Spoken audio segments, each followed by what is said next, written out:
Mushure mekunge mapurisa ezita raP vazivisa kuti uwandu hwevanhu vakafira kunjodzi yakaitika kuKariba hwawedzera kusvika pa46. Ndiri kuzoona zvekare madzungairwa emachief kana kuti maSASCAM emachief vari kubuda vachidhifenda zvinhu zvakadhakwa kana kuti vari kubuda vachitowedzera kurwadzisa macitizens enyika yeZimbabwe.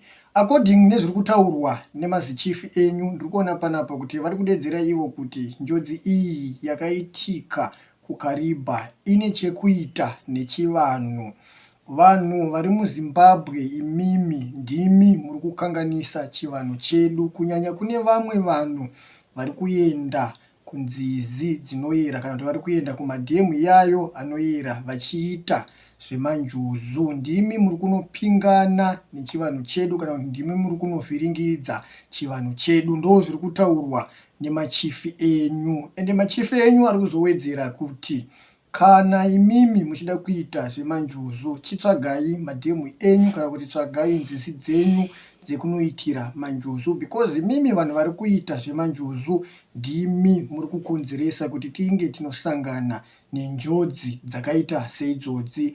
Handina kana pandamboonawo pari kutaurwa kunzi chikepe ichi change chakaora, change chadhakwa, changa chakachembera. Hapasi kutaurwa izvozvo because zvinoafekta hurumende kana kuti hurumende inongosara ine mhosva.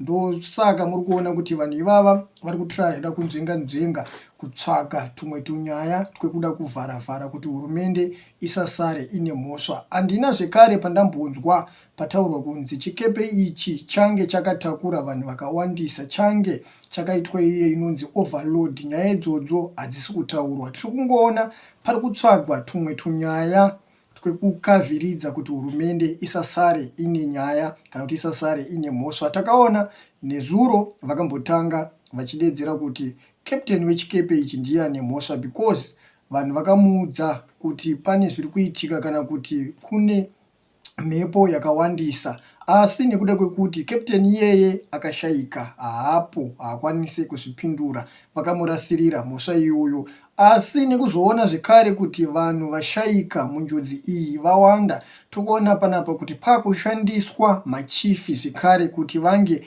vanobudikira vachidhiskasa kana kuti vachivharavhara vanhu nezvenyaya iyoyi. Ameno kuti muri yeZimbabwe munotiwo kudini zvinhu zvinenge zvichiitwa munyika yedu, munyika yeZimbabwe, kuti hakuna chakaipa chinoitwa nehurumende. Zvinhu zvese zvinoitika munyika yedu yeZimbabwe, hurumende haimbofe yakabatwa nemhosva. Hurumende yemuZimbabwe zvese zveinoita zvakanaka, kana kuti hurumende yeZimbabwe zvese zveinoita zvinenge zviri correct.